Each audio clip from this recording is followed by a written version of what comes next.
Hello friends, કેમ છો? મજામાં? આ જુઓ, હું લાવ્યો છું ઘઉંની પૂરીઓ.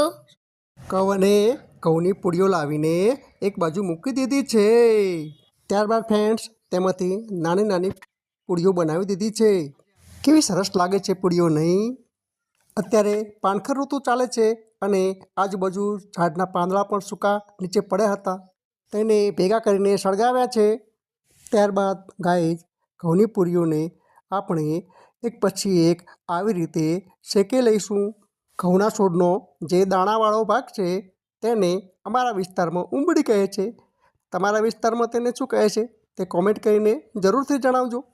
હવે એક ખાટલો લઈ તેના નીચે કપડું પાથરી દો અને જે પૂરીઓ શેકાઈ ગઈ છે તેને આપણે ખાટલા ઉપર આવી રીતે મસળવાની છે, જેથી ઉંબળીમાંથી દાણા છૂટા પડીને નીચે રાખેલા કપડામાં પડશે. જોયું કેવા સરસ દાણા પડે છે? બાળકોને પણ મિત્રો આપણી સાથે રાખવા જોઈએ, જેથી તેમને પણ આવી પ્રવૃત્તિઓ કરવાની ખૂબ જ મજા પડે. કવરને પણ મોજ આવી ગઈ છે.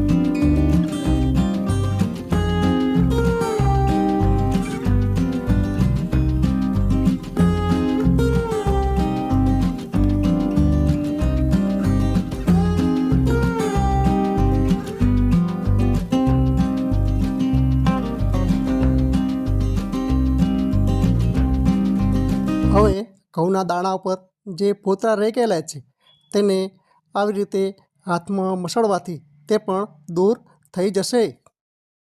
ત્યારબાદ દાણામાં જે કચરો અને ફોતરા છે તે સુપડા વડે દૂર કરી દેવાના છે.